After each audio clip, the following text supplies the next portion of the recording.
Bismillahirrahmanirrahim. Assalamualaikum warahmatullahi wabarakatuh.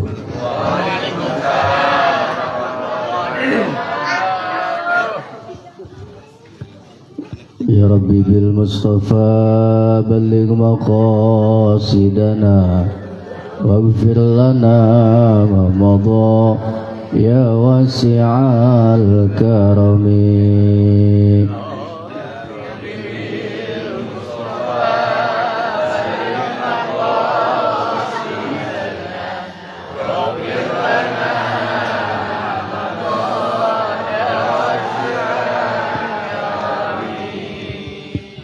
Da'a ilallahi fal mustamsikuna bihi mustamsikuna bihablin ghairi munfasimin. Ya Rabbi bil Mustafa balligh maqasidana waghfir lana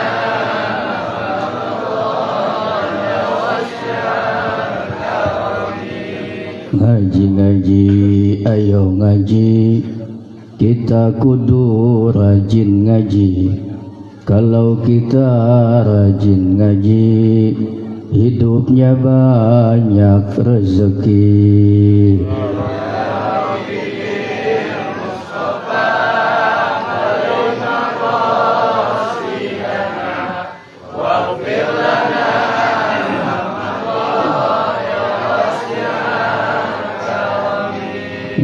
Ngaji, ayo ngaji, kita harus rajin ngaji. Kalau kita rajin ngaji, nanti bisa naik haji.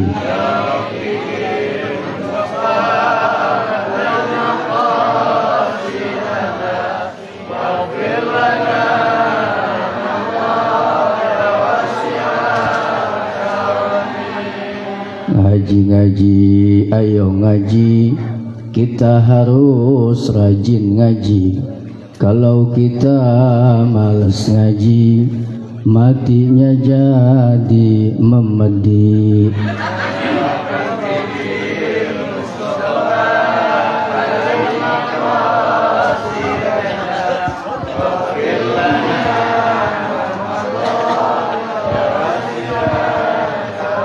Allahumma salli wa sallim wa barik alaih.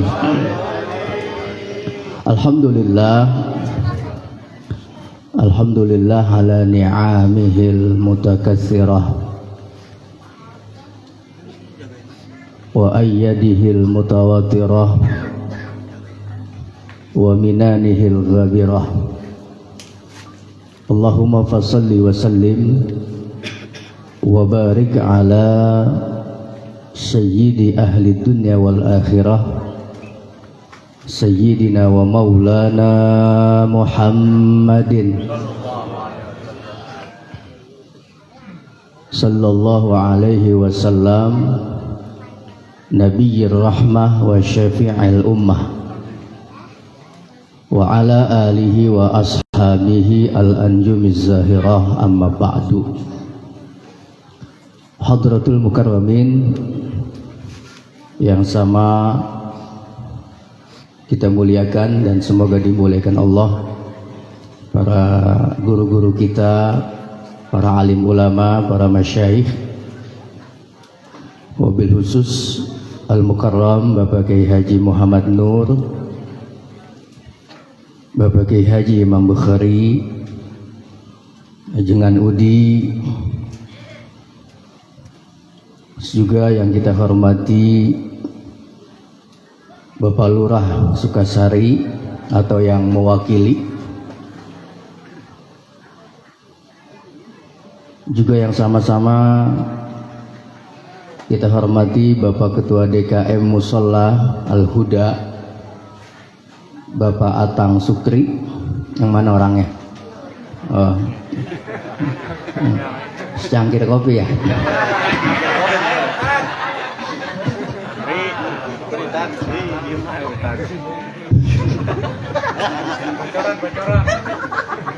Bapak Ketua RW 07, Bapak Mahmud, para Bapak Ketua RT dari 1 sampai 5, mobil khusus Sahibil Wilayah, Bapak Ketua RT 05, Bapak Maman Suparman, Bapak Jaya yang menjadi wasilah hadirnya saya malam hari ini di tempat ini,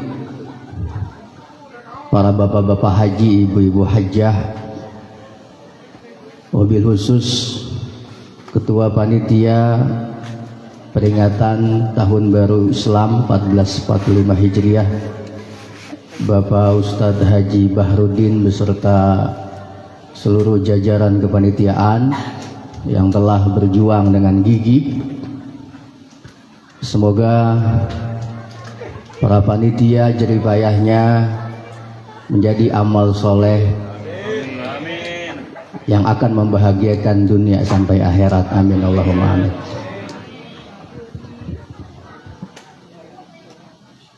Alhamdulillah, pada malam yang penuh dengan keberkahan ini, dengan izin dan irada Allah, kita masih bisa meluangkan waktu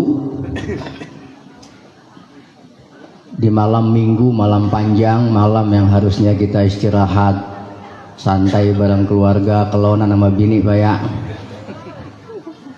Tapi alhamdulillah Allah gerakan hati kita, tubuh dan jasad kita, sehingga kita bisa hadir di tempat ini untuk bersilaturahim sekaligus menghadiri majlis-majlis ilmu.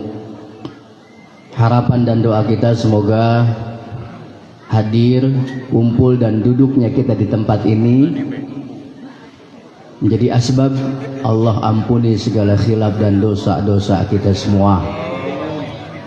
Allah panjangkan umur kita dalam kesehatan dan ketaatan. Jika ada di antara kita yang sakit malam ini, Allah sembuhkan. Jika ada di antara kita malam ini yang sedang rungsing, yang sedang galau, yang sedang ruwet, mudah-mudahan Allah ganti dengan kebahagiaan, dengan ketenangan, dengan kedamaian. Kalau ada di antara kita malam ini yang utangnya banyak, mudah-mudahan asbab hadirnya kita di majlis ini Allah kasih kemudahan buat lunasin utang-utangnya. Amin. Giliran utang aja kencang, tahuan banyak utangnya ini. Mudah-mudahan asbab kumpulnya kita malam hari ini, hidup kita menjadi hidup yang penuh dengan barakah. Keluarga kita jadi keluarga yang sakinah, mawadah, warahmah. Anak-anak kita dijadikan anak-anak yang soleh, solehah. Rezeki kita bertambah sehingga kita bisa pergi ke Mekah untuk melaksanakan haji dan umrah. Bisa keliling tawaf di depan Ka'bah, sa'i di Bukit Sofa dan Marwah. Pulang haji, pulang umrah, rezeki kita makin berlimpah sehingga bisa kebeli rumah, bisa kebeli sawah, matinya entar dalam keadaan husnul khotimah, masuk ke dalam jannah. Udah habis. Ya Rabbal. Alhamdulillah, dengan izin Allah sekali lagi kita bisa berkumpul untuk memperingati tahun baru Islam 1445 Muharram ya. Untuk memperingati tahun baru ini minimal ada dua hal yang harus kita jalankan dalam mengisi hari-hari kita di tahun baru Islam. Yang pertama adalah kita bertasyakur, yang kedua adalah bertafakkur atau bertadabbur. Bertasyakur artinya kita harus semakin tambah rasa syukur kita kepada Allah Subhanahu. Sebagai bentuk syukur kita, alhamdulillah, ini warga kampung apa kan lupa sih? Babakan, Kali Pasir ya, Pak Kiai. Sebagai bentuk syukur kita, alhamdulillah dipimpin oleh Haji Bahrudin, kita mengadakan peringatan Muharram dengan mengadakan pawai obor, bener nggak? Kemudian santunan yatim, dan malam hari ini sama-sama kita ngaji. Rasulullah Shallallahu Alaihi Wasallam pernah mengingatkan kita, Pak Bu, dalam kitab Al-Minnah Husaniyah. Kata Nabi, "Iza bakal yatimu ihtazzal arsyu." Kalau ada di satu kampung anak yatim nangis, anak yatim sedih sampai netesin air mata, kagak bisa jajan, kagak punya duit, makan kagak punya duit, orang kampung kagak ada yang ngasih, kagak ada yang peduli, kagak ada yang idep, diantepin bae itu bocah sampai nangis tuh anak yatim, ihtazzal arsyu. Maka saat anak yatim nangis meneteskan air mata, arsy Allah goncang, arsy Allah goncang. Faqala, kemudian Allah memerintahkan malaikat Jibril, ya Jibril, wasi'in nar, buka itu pintu neraka selebar-lebarnya, buka itu pintu-pintu neraka segede-gedenya. Malaikat Jibril bertanya, kenapa ya Allah, kau begitu amat murka sampai memerintahkanku membuka pintu-pintu neraka? Allah berkata, karena hari ini ada anak yatim yang menangis. Masukkan masyarakat penduduk satu kampung ke dalam neraka karena mereka telah membuat anak-anak yatim menangis.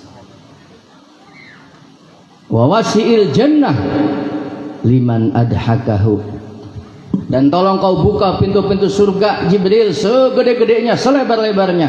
Buka tuh pintu-pintu surga, masukkan masyarakat penduduk kampung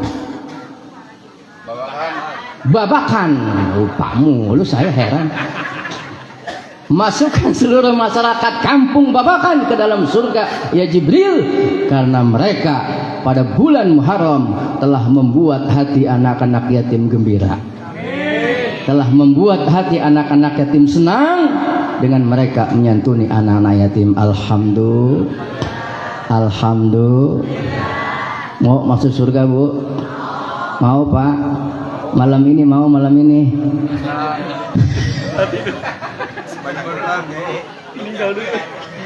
Kalau mau malam ini nggak apa-apa.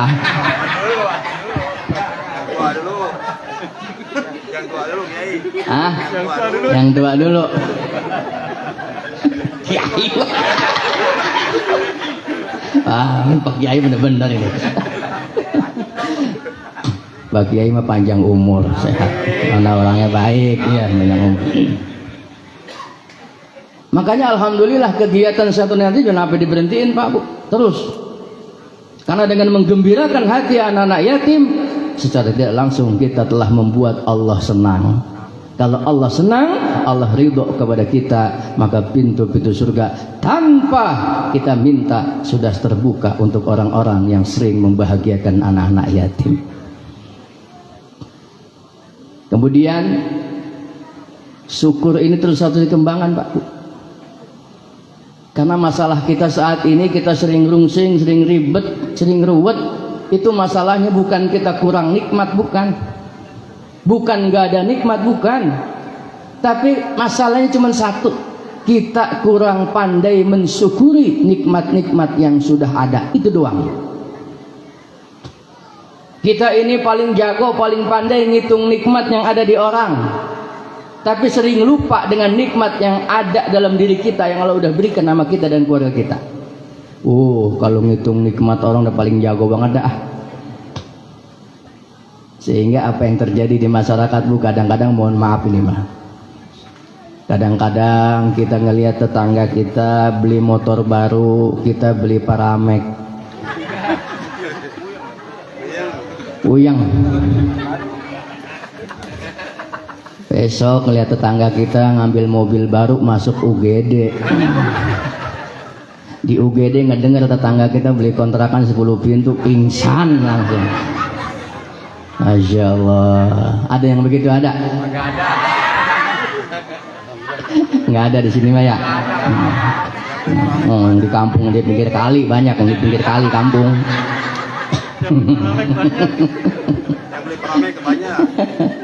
Ya Allah. Karena kita sering pandai ngitung-ngitung nikmat orang, akhirnya kita sering terjangkit penyakit yang nama suudzon sama Allah. Kita sering buruk sangka sama Allah, Pak Bu. Mangga. Alhamdulillah air putih. Iya, air bening. Alhamdulillah. Ayo datang air bening mulu. Saya kalau kencing di sini jangan salahin saya nih. Dikira Ustadz nggak doyan pantak sama seprit kali ya. Canda. Rumah Pak udah bikinin susu udah ya. Boleh. Sampai mana tuh tadi lah gara-gara kopi. Sering suudzon sama Allah. Kadang-kadang kita sering ngomong begini nih. Ada orang rajin ke musola, rajin ke masjid, rajin sholat, rajin ngaji, rajin puasa. Penyakitnya kagak berhenti-berhenti. Nah lo siapa tuh? Usahanya macet, masalah nggak hilang-hilang. Ada orang yang kagak pernah ke musola. Sama musola keder mulu keder. Sama pengajian lewat. Sampai ditanya sama temennya, ngaji, emang ada pengajian lah? Keder sama pengajian. Puasa apalagi? Kagak pernah ibadah. Tuh orang sehat, usahanya maju, bisnisnya gol. Tuh kadang-kadang kita suka kepikiran, ya Allah, kebalik ya Allah. Harusnya ya Allah, yang badannya sehat, yang usahanya maju itu orang-orang yang rajin ke musola, rajin sholat, rajin ngaji, rajin puasa. Harusnya yang keblangsak, yang penyakitan orang-orang yang nggak pernah ke musola, nggak pernah sholat, nggak pernah puasa, nggak pernah ngaji. Itu kan kata kita begitu.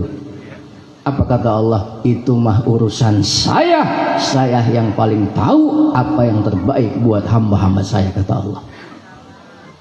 Satu hari ada bapak-bapak habis jalan jauh capek, dia istirahat di bawah pohon asem, nyender di bawah pohon asem.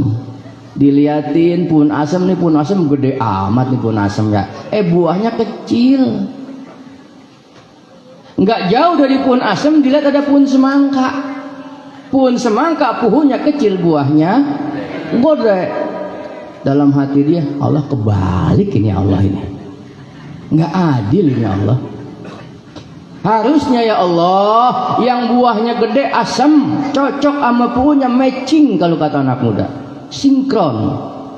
Yang buahnya kecil semangka sama ukuran pohonnya. Lagi ngomong Allah kebalik, Allah nggak adil. Saat itu Allah buktikan kemahaadilan Allah, kepalanya kejatuhan buah asam satu. Dipegangin buah asam, apa kata dia? Allah kagak kebalik, Allah maha adil. Seandainya buah asem segede semangka, penyok pala gua. Tuh baru sadar, nggak kebalik Allah. Makanya syukurin apa yang sudah ada, karena itu yang sudah terbaik dari Allah buat kita. Makanya ibu-ibu nih, kalau belum punya kalung segede pelek becak, jangan sedih Bu. Jangan sedih. Saya tanya ibu mau punya kalung tapi kagak punya pala. Jalan tengah malam takut orang. Bapak belum punya motor, belum punya mobil, jangan sedih Pak. Yang penting kaki kita sehat dua. Mau diajak jalan kemana kayak nyampe. Iya. Daripada orang mobil sampai 20, tapi jalannya nyengsot lah, sedih amat ya Mas. Iya, nikmati saja hidup. Ya, nikmati saja. Nggak usah sedih-sedih, nggak usah galau. Dulu ada bapak-bapak curhat sama kiai. Kiai, nah pak saya pengen curhat nih. Iya, ngapa? Ini hidup saya namanya begini-gini aja ini. Ya hidup saya susah dari bujangan sampai punya anak 3 ngontrak mulu. Makan ikan terik mulu. Sekalinya makan daging kalau ada yang meninggal tahlilan 7 hari.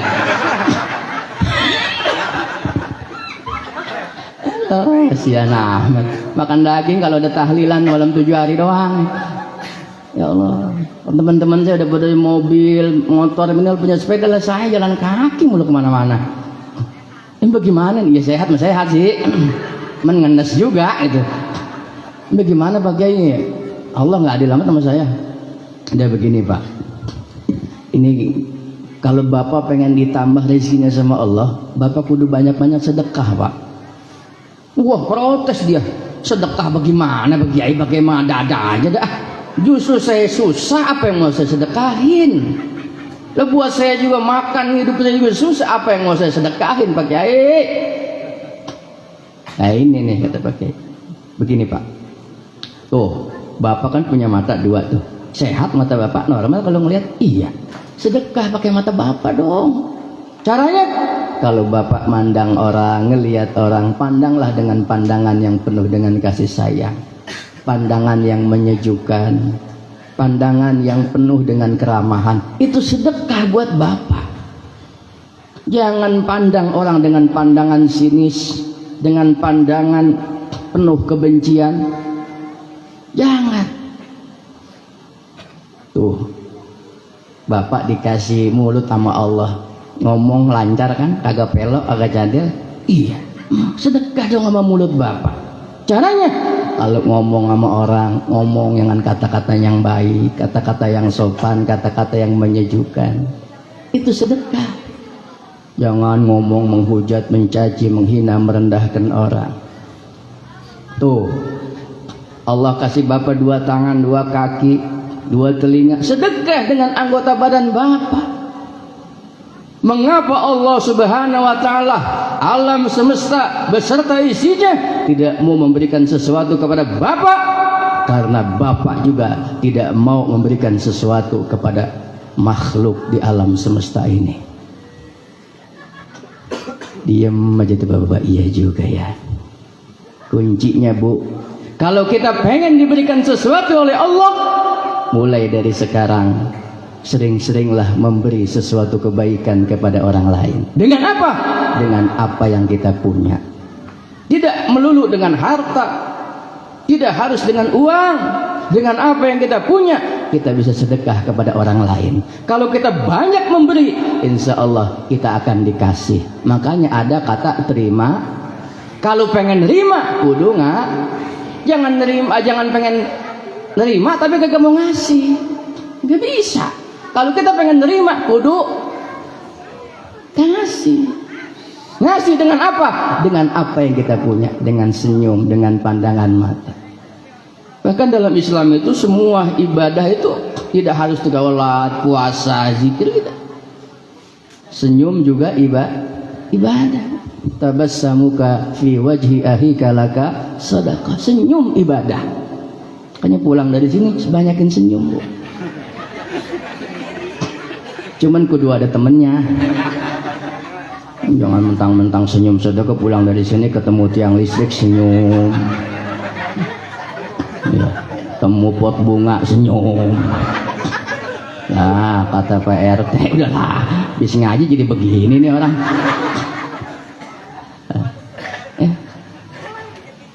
Bu, ngantuk? Enggak, cuma pengen rebahan doang ya. Pak, hei Pak, pegel? Enggak, main belonjor doang.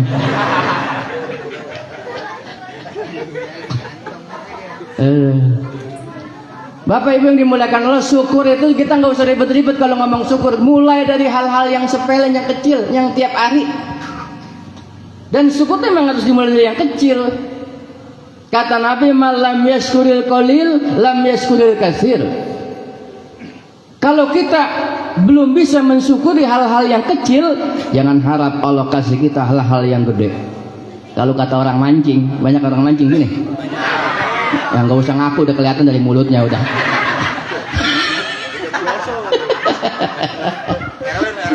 RW mana? RW mana emang? Yang mana RW? Waduh. Kata orang mancing, jangan harap dapat ikan kakap kalau kita dapat ikan cerek kagak girang. Tuh. Jangan harap dikasih ikan kakap kalau kita dapat ikan cerek, ikan betik, ikan sepat kita kagak girang. Artinya apa? Jangan harap Allah kasih kita nikmat-nikmat besar, nikmat-nikmat gede. Kalau nikmat kecil yang Allah kasih kepada kita, kita kagak syukurin. Contoh yang gampang nih, yang gampang. Saya tanya nih, orang Babakan, kalau pagi bangun tidur ke kamar mandi kagak? Woi, ke kamar mandi enggak? Kamar mandi ngapain? Ya kencing lah, lo kan makan di kamar mandi. Pakai dijawab lagi. Orang kamar mandi kencing berak gitu, lo kan kamar mandi sarapan. Hebat banget orang Babakan. Ke kamar mandi kencing, buang air kecil, buang air besar. Saya tanya, ketika ibu masuk kamar mandi, bapak masuk kamar buang air kecil, lancar, tidak ada hambatan, tidak ada rintangan, semua keluar, air kencing kita keluar lancar, BAB kita keluar lancar, tidak ada hambatan, nggak kudu ngeden, nggak keluar keringat, lancar semua buang air besar. Saya tanya, ketika kita buang air kecil, air besar lancar, nggak terbesit di benak kita, di hati kita, kita menyebut nama Allah, kita bersyukur kepada Allah. Disinggung pada diem aja. Jarang kita anggap kencing, buang air besar kita anggap hal biasa alamiah, nggak ada kaitan dengan Allah. Tapi satu hari umpama kita masuk kamar mandi, buang air kecil, ya Allah susah anyang-anyangan. Buang air besar kita ngeden sampai keluar keringat dingin kagak keluar-keluar. Udah kita minum larutan segalon, makan pepaya sekebon, nggak keluar-keluar juga tuh kotoran. Apa kita kata? Ya Allah, susah amat ini ya Allah. Jerit-jerit kita panggil nama Allah. Ya Allah, susah amat ini ya Allah, ya Allah. Bener kagak? Bener kagak? Sehari kita susah buang air besar, buang air kecil, Allah kita panggil-panggil. Berminggu-minggu, berbulan-bulan, bertahun-tahun, tiap hari kita lancar buang air kecil, lancar buang air besar, nggak pernah kita manggil-manggil Allah. Rasain disinggung gua. Oh, syukur dari hal-hal kayak begitu dulu. Ibu kalau mau BAB mules kagak bu? Mules nggak pak?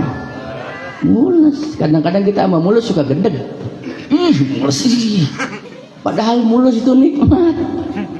Coba kalau bapak ibu mau BAB kagak dikasih mules, udah berantakan kita berak. Bener nggak?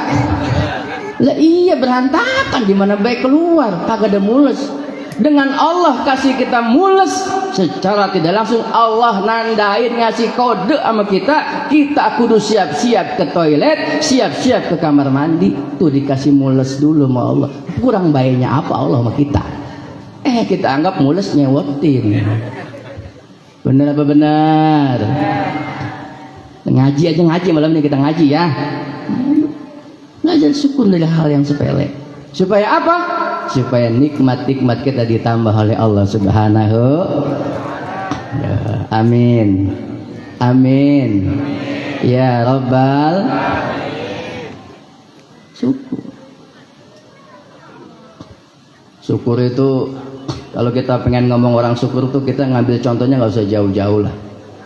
Kita ngambil pelajaran dari tukang parkir aja, tukang parkir. Tukang parkir itu orang paling syukur, orang paling qanaah. Coba lihat tukang parkir, biar kata motornya banyak, penuh selapangan, mobilnya banyak, berbagai merek mobil ada, dia kagak sombong, dia kagak petang-tang peteng-teng, kagak belagu. Bener nggak? Tukang parkir tuh punya orang tar dulu.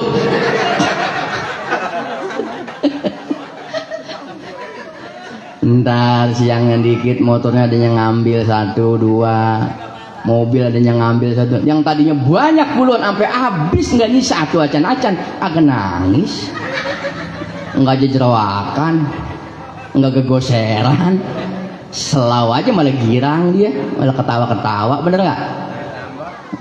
Iya, kenapa bisa begitu tukang parkir? Kuncinya apa? Satu, syukur nggak merasa memiliki. Biar kata motor mobilnya banyak, nggak merasa memilih, merasa hanya titipan, merasa hanya titip. Lah kita juga sama bu, emang apa yang kita punya? Kagak ada, semua titipan. Laki kita titip, anak kita titip, rumah, kontrakan, mobil, semua titipan Allah. Kalau Allah mau ambil, apa mau dikata? Iya. Biar kata umpama bapak cinta banget sama bininya, oke pacaran nih bawa pun jengkol sampai ngomong begini nih, Neng, apa buang? Abang kayaknya meneng cintanya ya Allah dalam banget ini, sulit untuk dipisahkan. Abang sama Neng siap sehidup semati. Begitu bini kita mati pak, kira-kira bapak ngikut nggak kalau bang kubur? Hah? Kagaknya kenceng amat. Kawin lagi. Kubur dulu, orang baru mati dong udah kawin lagi. Paling gue antar nangis 3 hari. Maafin gue ya. Gue suka pelit sama lo, gue suka nyempetin duit, maafin gue ya, gue suka buang sama lo. Ya. Mau gotong ke kubur ambil nangis-nangis. Begitu mayat bininya dikuburin diuruk tanah, ngijoknya paling kenceng. Wah, wah, wah. Dalam hatinya mati juga lu bawel, mati juga mati. Tuh laki ibu tuh begitu tuh, liatin tuh. Parah banget dah. Injak tangannya paling kencang bu, makanya hati-hati bu. Ibu kalau punya kalung mungkin jual aja malam ini mendingan. Punya emas jual bu, sumbangin musola, sumbangin ke majelis salim bu, sumbangin. Daripada enggak ntar ibu mati kalungnya buat bapak ibu, buat suami. Terus suami kawin lagi dikasih bini muda, ibu rela bu? Hah? Ibu rela nggak?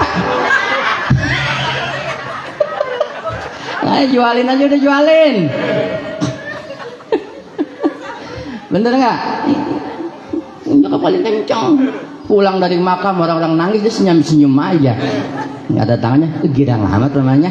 Alhamdulillah mati juga. Kawin lagi, insya Allah. Sama perawan pasti. Udah sekarang ngapain aja perawan goyangan kan? Lupa nama laki 1:9. 1 laki-laki 9 bro. Sedangkan di Indonesia ada peraturan pegawai negeri, ya polisi, abdi nggak boleh punya bini lebih dari 2, lebih dari 1, ya kan? Nah itu perempuan sisanya yang 8 buat siapa? Ayo buat siapa? Hah? Makanya apa? Lah ibu juga sama ke laki biar kata cinta setengah mati. Wah Allah cintanya ya Allah, bang ayam abang pokoknya. Aduh, udah setia banget ya bang. Tapi begitu laki kita mati bu, ibu mau ikut ke kuburan? Kagak.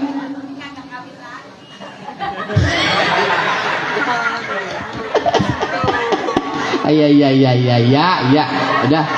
Udah nggak saya terusin dah. Iya udah nggak, ibu memang menang mulu udah dia mah. Bener ibu mah iya nggak bakal kawin lagi dia mah. Paling nangisin lakinya doang seminggu, beres tali lo juari genit lagi doang.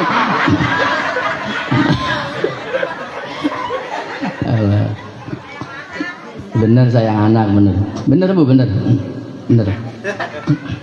beneran emang ibu mah beneran. Bener bu, udah bener, udah ibu bener aja udah bener. Aduh, kalau nggak benar saya pulang jadi cegat sama mama ini.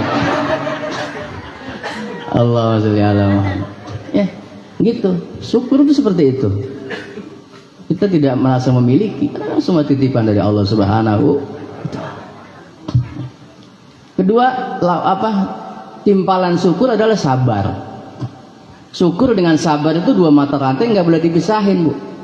Karena kunci hidup cuma dua. Kalau kita dikasih nikmat syukur, dikasih ujian sabar, beres urusan, kelar, rapi udah. Dikasih musibah sabar, dikasih nikmat syukur. Kunci hidup cuma itu doang udah. Kenapa kita kudu sabar? Ya karena kita hidup pasti ngalamin tiga hal. Nih, semua orang, siapapun termasuk orang babakan, pasti ngalamin tiga ini nih. Mau siapapun, mau habaib, mau kiai, mau ustad, ya, mau pejabat, mau rakyat, bang ojek, bang cilok, semuanya pasti ngalamin tiga ini. Apa yang pertama?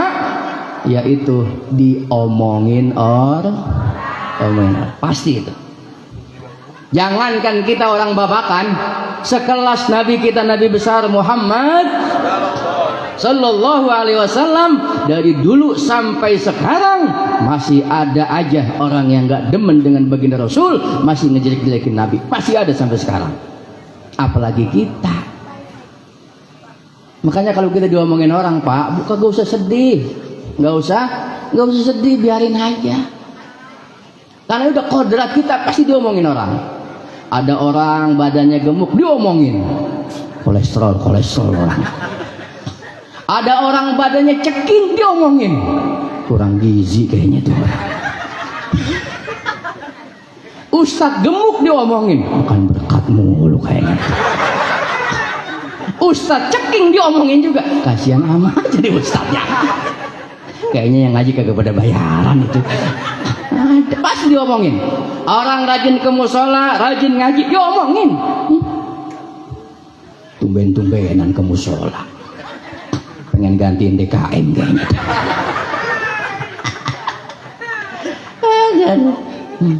Pengen dia alam itu.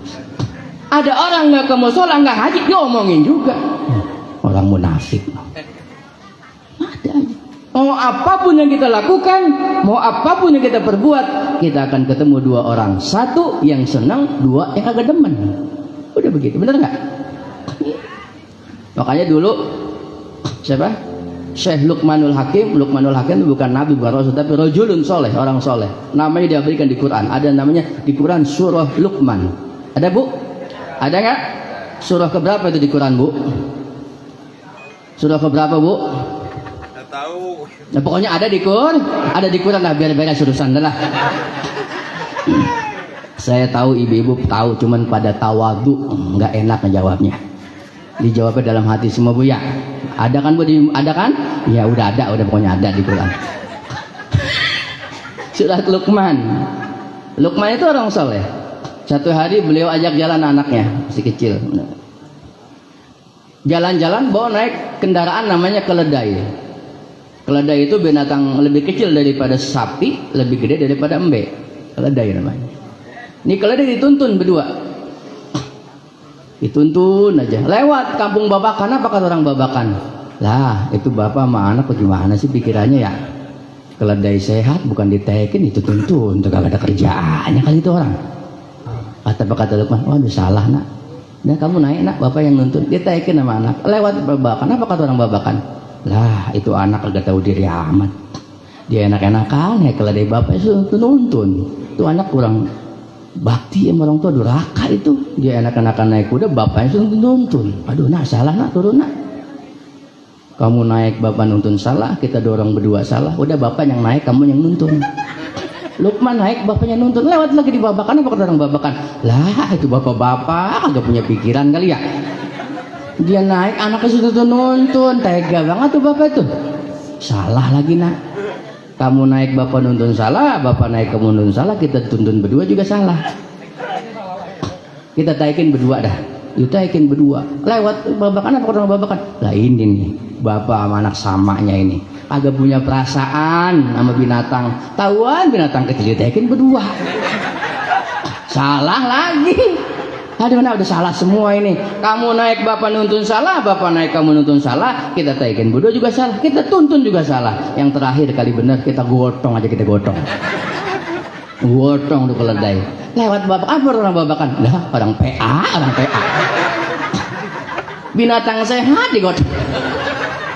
Salah lagi. Artinya apa, Bu?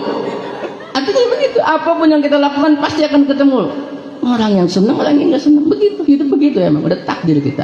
Makanya kalau ibu diomongin orang, dijelek-jelekin orang, jangan sedih bu, jangan sedih, biarin aja, antepin, nggak usah diheroin, paham, nggak usah diheroin. Iya, jawab cukup dijawab dengan satu apa? Dengan senyuman. Senyumin aja, hadapi semua dengan senyuman, kata Dewa 19 begitu. Anak muda paham itu, hadapi dengan senyuman. Sering-sering senyumin aja, senyumin.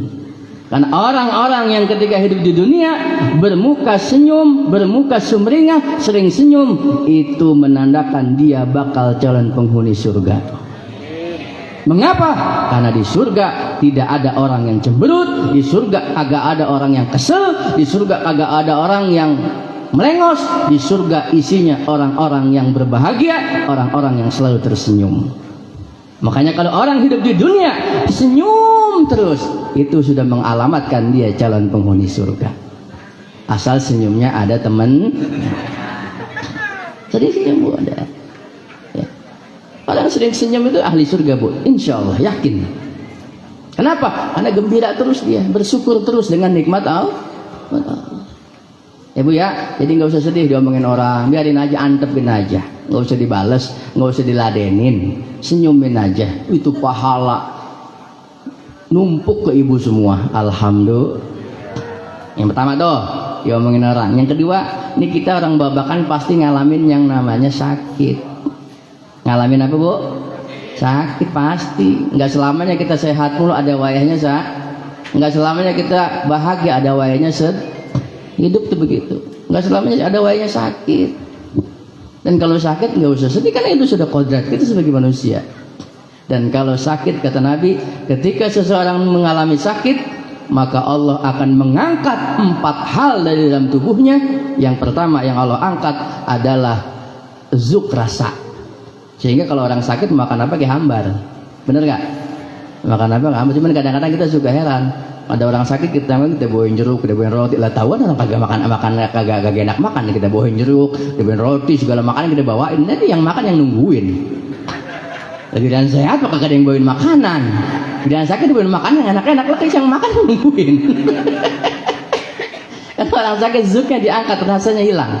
Orang sakit itu. Kedua, orang sakit itu diangkat nur, cahayanya diangkat, sehingga orang sakit kelihatan pucat, ya kan? Pucat. Yang ketiga, diangkat kuah, kekuatannya diangkat, sehingga orang sakit lemes, tiduran baik, ringkuk baik. Nggak ada orang sakit olahraga lah, kagak ada. Orang sakit di rumah tiduran, lemes dia. Ya. Yang ketiga, yang keempat, Allah angkat, Allah ambil dosa-dosanya, diambil semua. Hanya orang sakit itu bersih, tidak ada dosa satupun di dalam tubuhnya, asal dia ikhlas. Kemudian telah tiba waktu dia sembuh, Allah pulangin cuma 3, yang atuh nggak dipulangin. Allah balikin lagi zuknya, rasanya, sehingga dia makan apa be enak. Makanya orang kalau habis sakit disebut memayu, iya nggak? Apa be dimakan, wah, makan terus memayu, enak, kembali lagi rasanya. Kedua, Allah kembalikan lagi nur, cahayanya, sehingga segar lagi, ya, cenghar lagi. Yang ketiga, Allah kembalikan lagi kuah, kekuatannya. Wah, gagah lagi dia, kuat lagi dia, kerja lagi dia, ya. Ngobek lagi dia, ngojek lagi dia, semangat.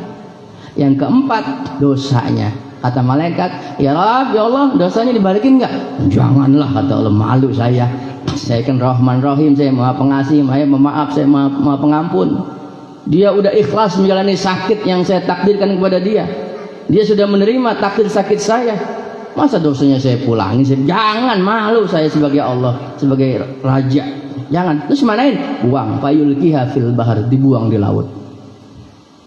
Dibuang di laut. Sehingga dosanya bersih. Asal ikhlas orang sakit.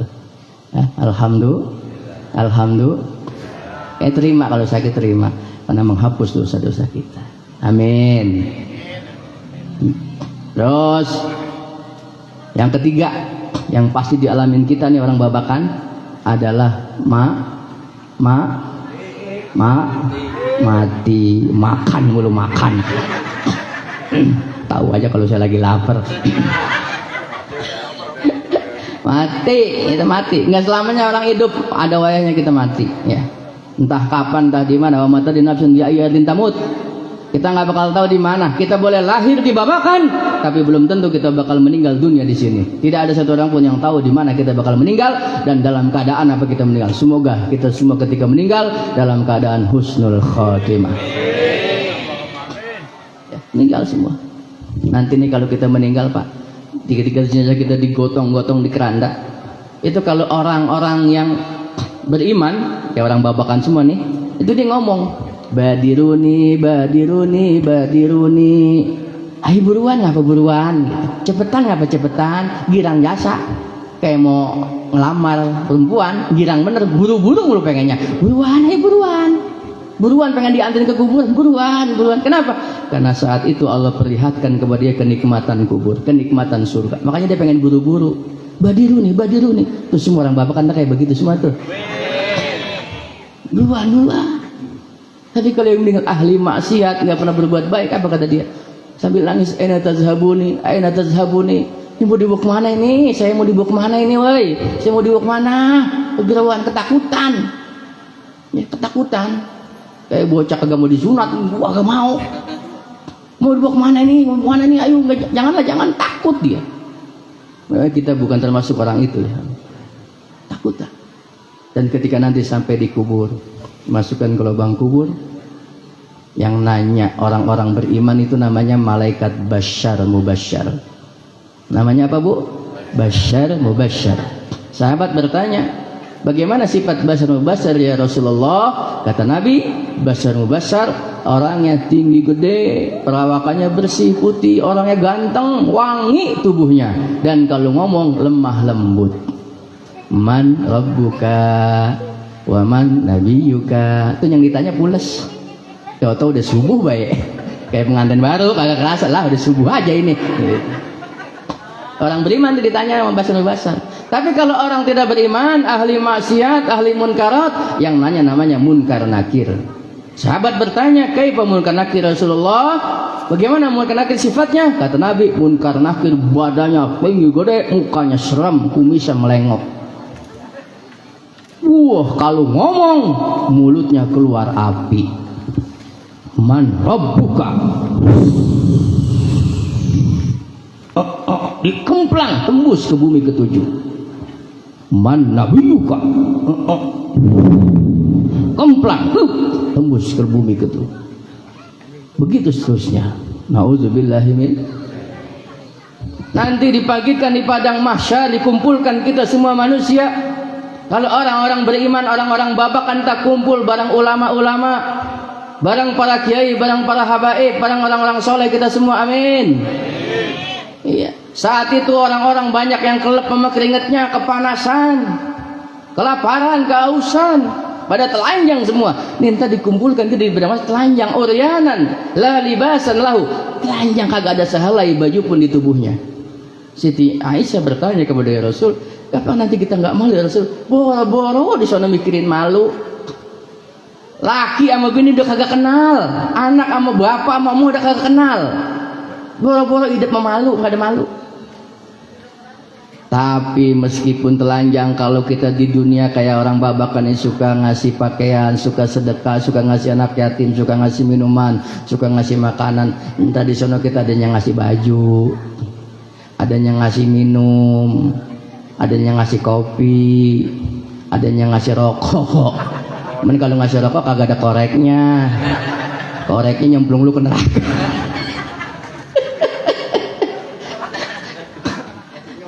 Iya, beneran ini saya bukan ngomong-ngomong. Beneran entar kalau kita di sini di dunia kita suka ada pengiran bisa nyumbang, lu ngasih air, ngasih makan. Entar di padang mahsyar ada yang ngasih makanan kita, ada yang ngasih minuman. Tahu-tahu ada nih Pak aus ini itu.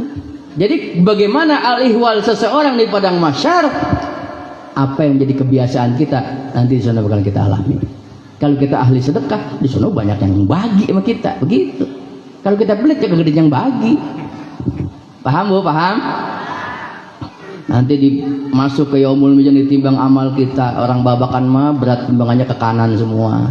Dikasih bukunya ke kanan semua. Alhamdulillah. lewat Siratal Mustaqim, jembatan katanya rambut dibelah 7, bagaimana tipisnya itu ya. Lah 1 udah tipis, dibelah 7 lagi, lah tipis banget.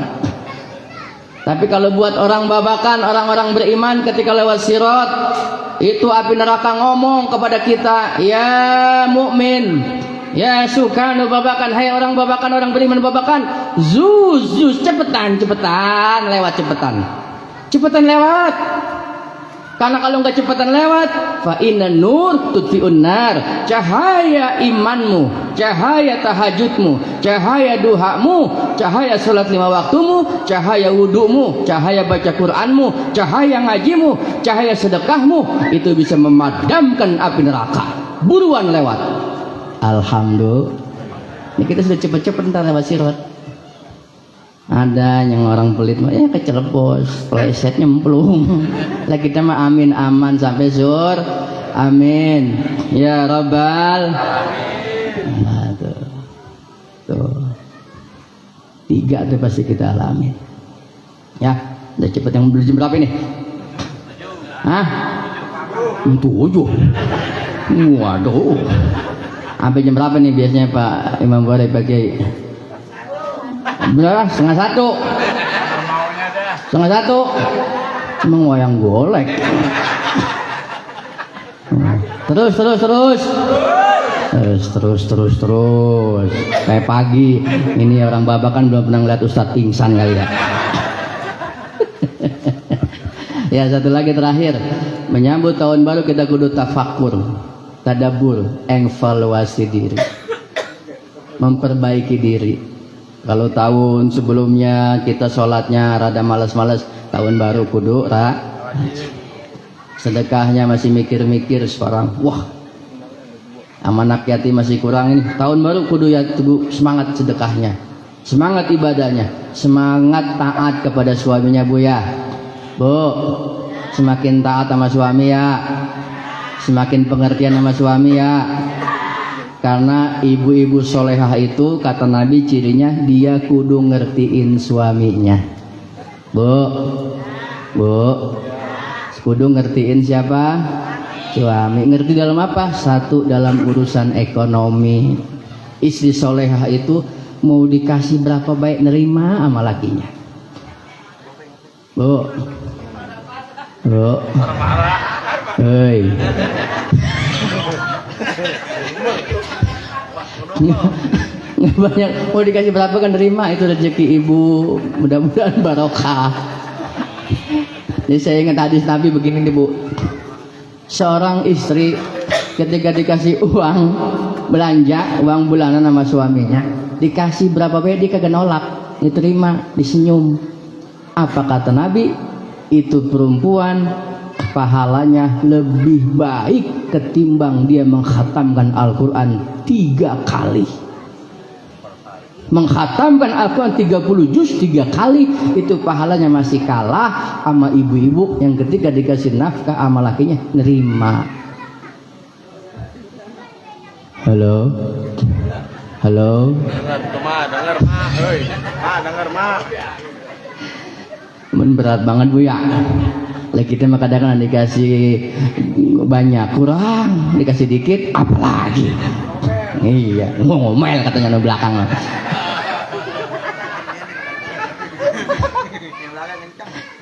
Ibu ya, perhatiin suami, apalagi kedua ngertiin hobi suami, kesukaan suami, perhatiin tuh. Pama suami kita punya kesukaan minum kopi susu, siapin kalau pagi kopi susu. Nah, kita kan laki-laki Pak ya, kalau pulang kerja capek sampai rumah ada kesukaan kita disiapin sama laki, abang bini kan kita girang Pak ya. Itu capek kita hilang rasanya. Bener nggak? Tuh bener tuh. Dengerin Bu jeritan para suami tuh Bu. Lah ini mah kadang-kadang laki berangkat kerja baik, kita bini sampai kagak tahu. Hampir nanya ke tetangga, "Pok ngeliat laki saya kagak?" Lah, kata tetangganya, "Lah laki-laki lu nanya sama gua." Laki berangkat kerja sampai kagak tahu. Oh, perempuan sono. Kampung sono yang depan YKS.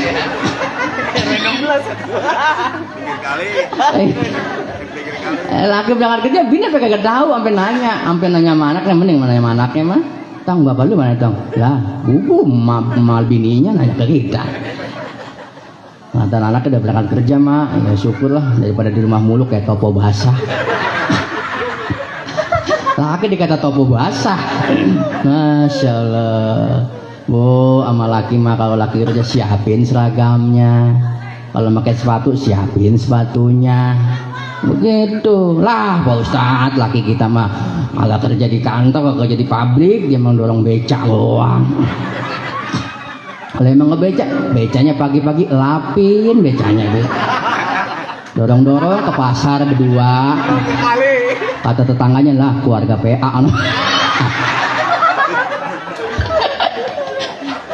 Ya. Nah, Pak Ustadz, pakai laki saya mah cuma dagang, doain dagang nggak dagang pedang tape, doain. Pagi-pagi gerobaknya lap-lapin sama kita. Laki berangkat, ibu sholat duha. Begitu lakinya keluar gang ketabrak mobil. Jubel, hancur berantakan tuh gerobak tape. Yang nabrak orang kaya.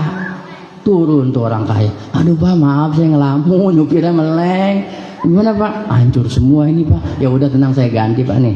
1 juta buat gantiin gerobak, 1 juta buat modal, 1 juta buat ngurut, 1 juta buat dandanin sepeda. Apa 4 juta? Alhamdulillah. Dagang tape mah kagak ada yang dapat 4 juta. Hah? Ada gak dagang tape 4 juta? Kagak ada. Nggak lama balik lagi lah, kata bininya, lah cepet amat bang udah balik. Tabrak. Nah bagaimana dagangan? Hancur. Terus ini digantiin berapa? 4 juta. Bininya ngomong alhamdulillah. Lakinya bodoh amat, nggak dipikirin. Benerin sepeda 300.000, modal tape gopek ngurut 200 juta, sisa 3 juta. Alhamdulillah. Dapat sebulan, lakinya baik, dagang lagi. Suami istrinya sholat duha. Kemarin mah sholat duhanya 4 rakaat 4 juta. Ini mah kira-kira sholat duhanya 8 rakaat. Mendoanya salah, ya Allah mudah-mudahan laki saya ketabrak lagi. Begitu keluar gang, jubel ketabrak lagi beneran. Yang nabrak angkot. Mana angkot baru keluar doang belum dapat masukan. Akhirnya diganti 30.000. Kata bininya, lah cepet bang. Iya, ketabrak lagi. Kata bininya, alhamdulillah. Oh 3.000 makan melu. Ya Allah Bu, doain laki Bu ya. Iya doain. Karena doa ibu itu menjadi semangat buat suami. Nah ini nih.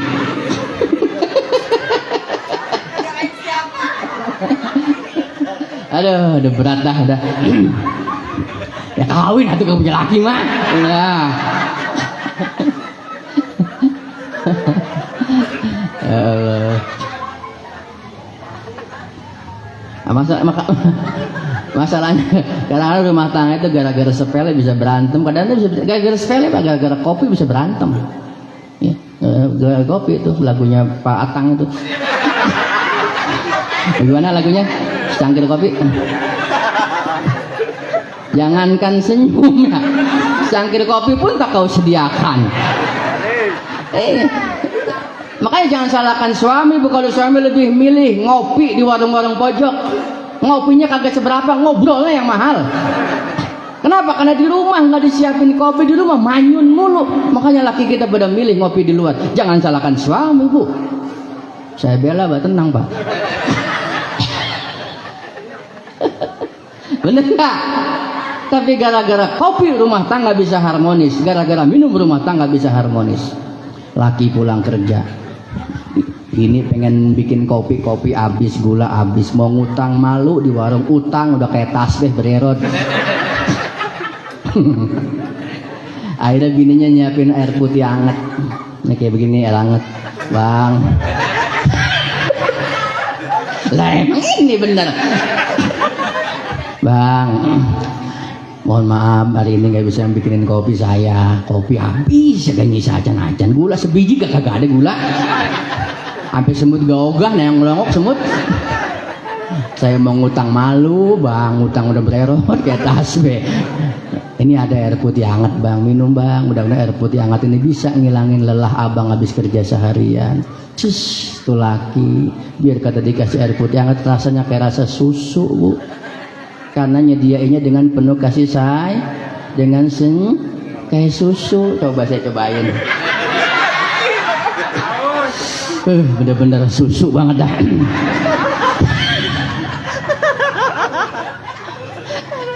Ya Allah. Tapi biar kata nyiapin susu, tapi sambil monyong, sambil cemberut, rasanya racun bu. Oh susu. Racun. Ya Pak ya? Iya. Tuh, gara-gara sepele bisa romantis. Gara-gara sepele bisa berantakan rumah tangga. Hah? Harus pengertian. Ya. Karena ibu-ibu mah masuk surganya nggak usah sholat sunnah bu, nggak usah tahajud ibu mah, nggak usah duha, nggak usah puasa Senin Kemis, nggak usah. Cukup ibu sholat 5 waktu, sholat khamsah, wa sholat syahra, cukup puasa Ramadan. Amat taat sama laki udah cukup jadi syarat ibu masuk surga. Cuman 3 doang. Ya, cuman sholat 5 waktu dikerjain, puasa Ramadan dilakuin, amat taat sama laki cukup udah. Nggak usah tahajud, nggak usah duha. Nggak usah, cukup masuk surga. Tapi biar kata ibu sholat duhanya tiap hari, sholat tahajudnya ampe jungkir balik. Sholat tahajud atau olahraga itu jungkir balik. Tasbih ampe putus kalau muter tasbih. Puter apa nih? Puasa Senin Kamis kagak berhenti. Ibadah sunnah dikerjain tiap hari tiap malam. Tapi amal laki melotot, amal laki cemberut, cukup jadi syarat ibu bakal calon penghuni neraka. Udah diam.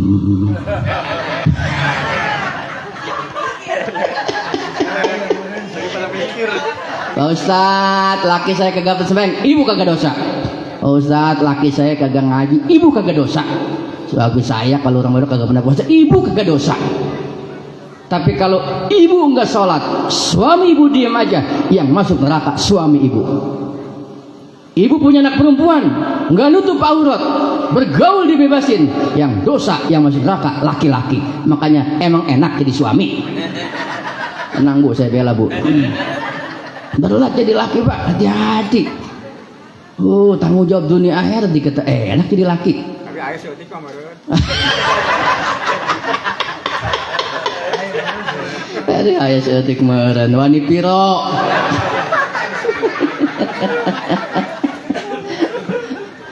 Tuh ya, contoh Rasulullah pak. Rasulullah tuh suami paling romantis.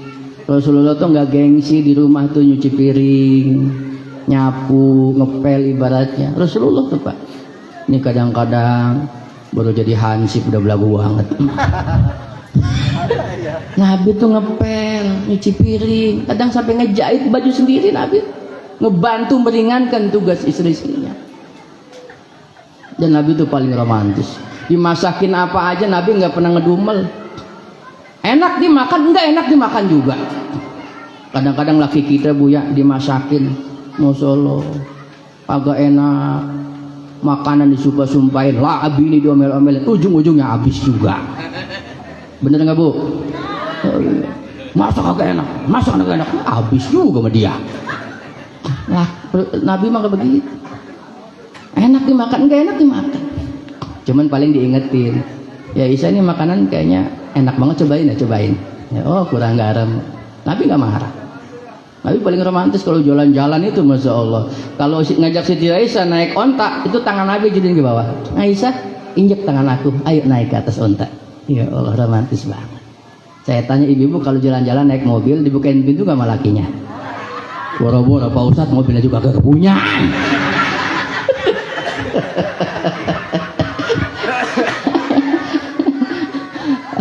Allahumma sholli ala Muhammad. Ya, introspeksi semua harus jadi lebih baik di tahun 1445 Hijrah ini. Amin Allahumma. Amin. Itu saja, barangkali sudah malam gak enak ya. Karena besok ada yang syuting takutnya gitu. Ada yang les piano. Ya, mudah-mudahan guru-guru kita biar pada sehat semuanya. Ya, para panitia biar pada semangat terus. Ya, orang-orang tua kita semua biar sehat walafiat. Kita semua yang hadir panjang umur semuanya. Sehat lahir batin. Pada banyak duit. Ya Robbal. Ini orang-orang gak punya duit semua yang hadir nih. Ketahuan. Karena kalau banyak duit bakal mabur, nggak bakal di sini.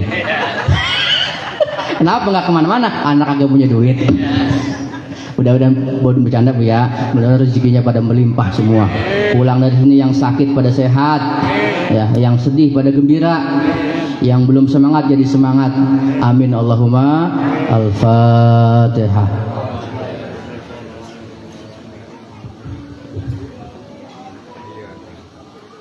Iyyaka na'budu wa iyyaka nasta'in ihdinas siratal mustaqim siratal ladzina an'amta 'alaihim ghairil maghdubi 'alaihim waladdallin. Amin. Itu saja barangkali yang saya sampaikan. Terakhir kali kita harus tetap semangat ya dalam hadir di masjid itu, semangat terus ngaji, semangat. Karena kalau nggak ngaji nanti kita orang hidup nggak punya rem. Semangat terus ngaji ya. Itu saja yang bisa saya sampaikan. Mohon maaf segala kekurangan. Hadanallahu wa iyyakum ajmain wallahul muwaffiq ila aqwamit thoriq. Assalamualaikum warahmatullahi wabarakatuh.